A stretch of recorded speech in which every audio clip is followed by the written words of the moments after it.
Assalamualaikum warahmatullahi wabarakatuh. Selamat malam semuanya. Di sini kami dari kelompok 1 akan mempresentasikan hasil kerja dari kelompok kami.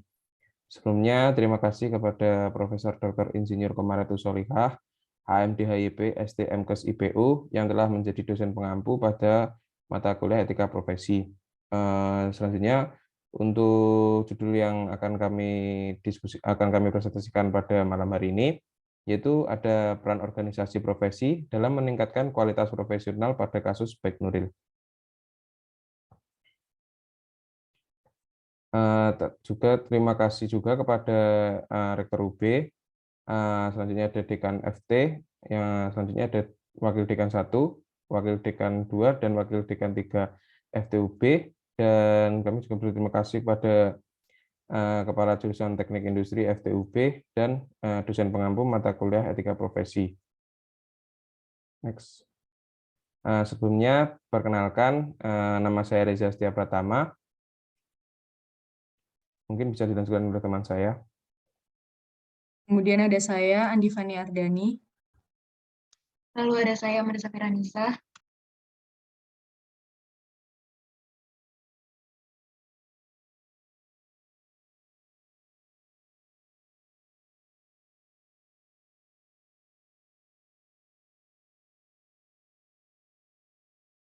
Mungkin dilanjut, ada saya, Thalita Sakarisa. Dan saya Aldo Relandina dari Rizky.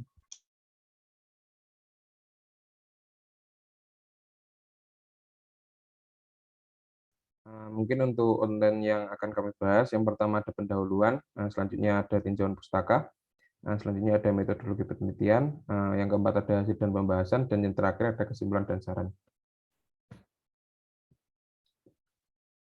Silakan untuk pendahuluan. Baik, mungkin untuk yang pertama ada pendahuluan, di mana di pendahuluan ini akan dibahas mengenai yang pertama yaitu ada latar belakang. Latar belakang pada kasus kami yaitu organisasi profesi merupakan suatu organisasi yang didirikan oleh 2 orang atau lebih yang memiliki profesi yang sama untuk mencapai tujuan bersama. Peranan adanya organisasi profesi yaitu dapat melindungi pekerja. Supaya dapat perlindungan dari organisasi profesi, seorang pekerja harus dapat memenuhi kewajiban sebagai profesi. Dengan demikian, pekerja akan mendapatkan hak-hak sebagai pekerja, di mana kewajiban dan hak telah diatur oleh pemerintah dalam peraturan yang sangat jelas. Kemudian peran pendidikan dalam suatu bangsa sangatlah besar dan vital. Pendidikan merupakan kunci masa depan suatu bangsa ke depannya. Keberhasilan atau kegagalan pembangunan suatu bangsa sangat ditentukan oleh keberhasilan pendidikannya. Pendidikanlah yang menjadi faktor utama dalam pembangunan suatu bangsa, sehingga memajukan mutu atau kualitas pendidikan adalah hal yang sangat perlu dilakukan pertama kali sebelum nantinya benar-benar mempersiapkan pembangunan bangsa. Nah, memandang berbagai fenomena mengenai tenaga kependidikan di Indonesia, beberapa kalangan masyarakat Indonesia seakan terus-menerus mempertanyakan kualitas atau mutu tenaga kependidikan yang ada di Indonesia. Kasus-kasus yang melibatkan tenaga kependidikan ini tentu saja berhubungan dan berkaitan dengan peran organisasi profesi dan materi kode etik dalam profesi pendidikan sebagai pedoman guru atau pendidik dalam hal bertindak di dunia pendidikan.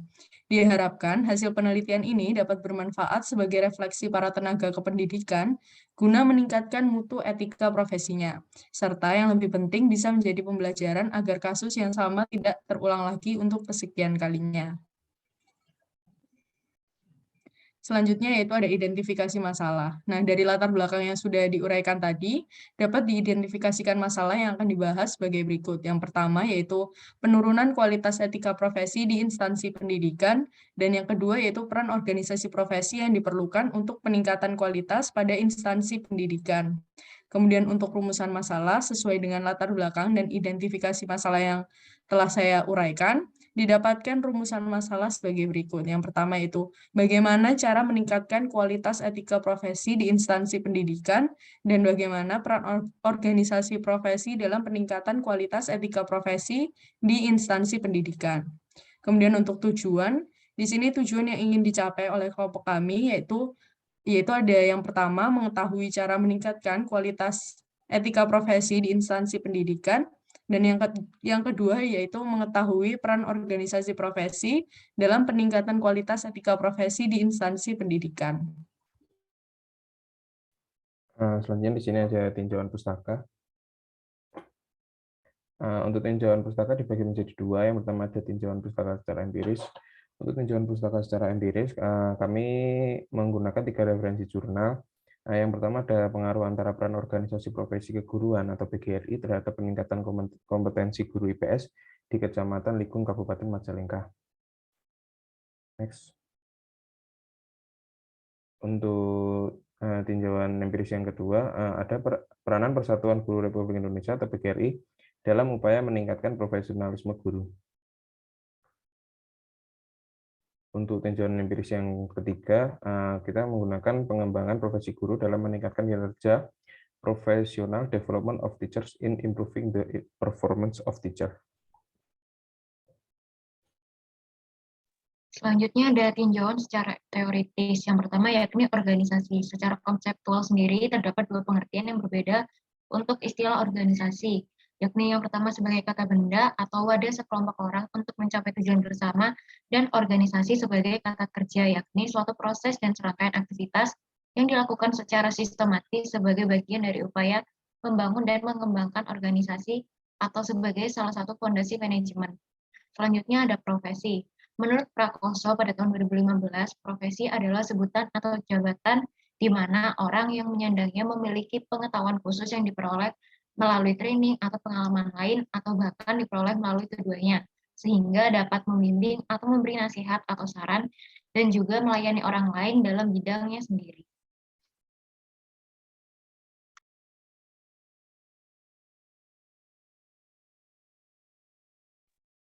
Selanjutnya yaitu ada organisasi profesi, yaitu organisasi dari praktisi yang menilai atau mempertimbangkan seseorang atau yang lain yang mempunyai kompetensi profesional dan mempunyai ikatan bersama untuk menyelenggarakan fungsi sosial yang mana tidak dapat dilaksanakan secara terpisah sebagai individu. Kemudian ada peran pendidikan, di mana pendidikan itu tidak selalu berasal dari pendidikan formal seperti sekolah atau perguruan tinggi. Pendidikan informal dan non-formal pun memiliki peran yang sama untuk membentuk kepribadian terutama anak atau peserta didik. Kemudian yang terakhir ada tenaga kependidikan, yaitu anggota masyarakat yang mengabdikan diri dan diangkat untuk menunjang penyelenggaraan pendidikan dalam Undang-Undang Sistem Pendidikan Nasional Nomor 20 Tahun 2003, Pasal 39 Ayat 1 yang disebutkan bahwa tenaga kependidikan bertugas melaksanakan administrasi, pengawasan, serta pelayanan teknis untuk menunjang proses pendidikan pada satuan pendidikan. Selanjutnya akan dibahas tentang metodologi penelitian. Pada metodologi penelitian ini akan dibahas tentang jenis, prosedur penelitian, dan metode pengambilan data. Yang pertama itu ada jenis penelitian. Jenis penelitian yang digunakan dalam penelitian adalah penelitian kualitatif, sehingga akan menghasilkan data deskriptif berupa kata-kata. Metode kualitatif menggunakan metode survei untuk menggambarkan, menjelaskan, dan menginterpretasikan suatu fenomena yang terjadi pada suatu objek data yang bersifat kualitatif. Kemudian untuk prosedur penelitiannya mengumpulkan literatur berupa buku, artikel, jurnal, dan sumber lainnya yang berkaitan dengan kasus baik Nuril dan materi terkait etika profesi kependidikan. Kemudian data yang didapat dari studi literatur dianalisis menggunakan prosedur teknik analisis data interaktif Miles dan Huberman.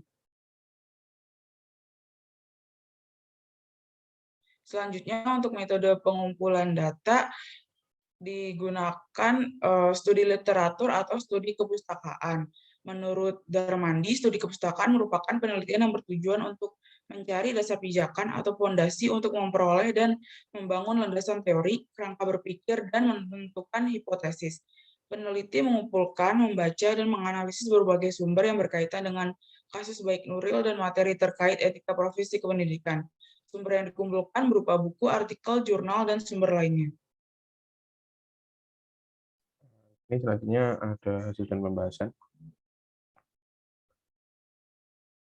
Untuk hasil dan pembahasannya pertama ada kronologi kasus baik Nuril. Kasus mengenai Baik Nuril dimulai pada tahun 2012, di mana saat itu Baik Nuril menjadi guru honorer SMAN 7 Mataram. sering ditelepon oleh atasannya, yaitu Pak Muslim, yang menjabat sebagai kepala sekolah di sekolah tersebut. Perbincangan pada telepon tersebut sudah mengarah ke hal yang kurang sopan, yaitu curhatan Pak Muslim tentang masalah seksualnya. Berawal dari curhatan tersebut, Pak Muslim malah sering menelpon baik. Nada bicara Pak Muslim pun malah mengarah ke nada-nada bacaan. Bahkan saat lembur, Pak Muslim juga sering memanggil Baik Nuril ke kantornya untuk mendiskusikan hal yang sama. Pada pukul 5 sore tahun 2012, tanpa melewatkan kesempatan, Baik Nuril akhirnya mampu merekam perbincangan dengan Pak Muslim yang berisi unsur bacaan tersebut secara diam-diam sebagai bukti untuk melaporkan kasus tersebut. Akan tetapi Pak Muslim pun marah meminta rekaman tersebut dihapus dan melaporkan balik Baik Nuril ke polisi atas pasal 27 ayat 1 Undang-Undang Informasi dan Transaksi Elektronik. Akhirnya Baik Nuril pun singkat cerita melaporkan kasus tersebut ke kantor polisi.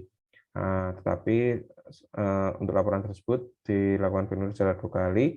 Akhirnya setelah mengalami 2 kali penolakan, tepat pada Senin 15 Juli 2019, pihak Baik Nuril akhirnya menyambangi kantor staf Presiden Jakarta dengan tujuan menyerahkan surat permohonan amnesti kepada Bapak Presiden Jokowi. Dalam hal ini, Baik Nuril didampingi oleh tim kuasa hukumnya dan anggota Dewan Perwakilan Rakyat atau DPR Rieke Diah Pitaloka. Akhirnya pengajuan amnesti pun terkabul.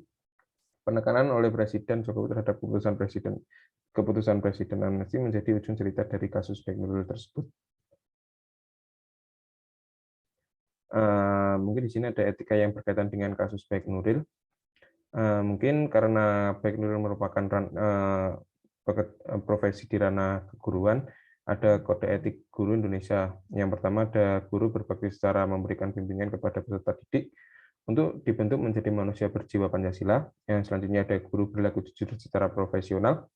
Yang ketiga ada guru senantiasa berupaya untuk mengetahui seluk-beluk peserta didik sebagai bahan dasar dan melakukan bimbingan maupun pembinaan. Yang keempat ada guru menciptakan suasana belajar di sekolah yang mampu dengan sebaik-baiknya, serta berusaha menunjang keberhasilan PBM atau proses belajar mengajar. Yang kelima ada guru memiliki hubungan baik dengan orang tua murid dan masyarakat sekitar untuk melakukan pembinaan serta bertanggung jawab bersama-sama.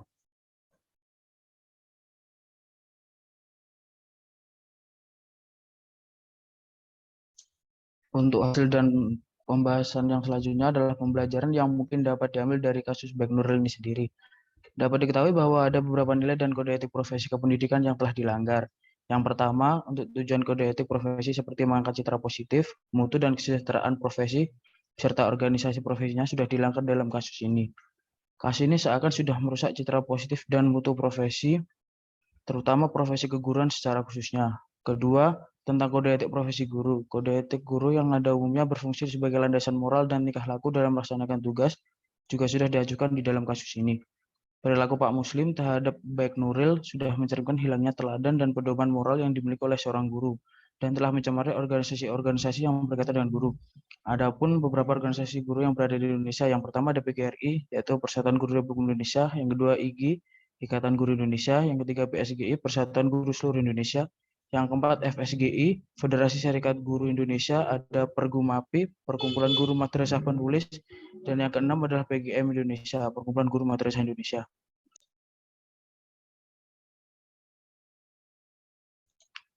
Nah, selanjutnya, selain penguatan karakter dan implementasi etika keguruan lewat pelatihan, pendidik juga perlu diarahkan dan ditekankan untuk melaksanakan kegiatan pengembangan profesi yang merupakan kegiatan guru dalam rangka pengamalan ilmu dan pengetahuan, teknologi, dan keterampilan untuk meningkatkan baik bagi proses pembelajaran dan profesionalisme tenaga kependidikan lainnya.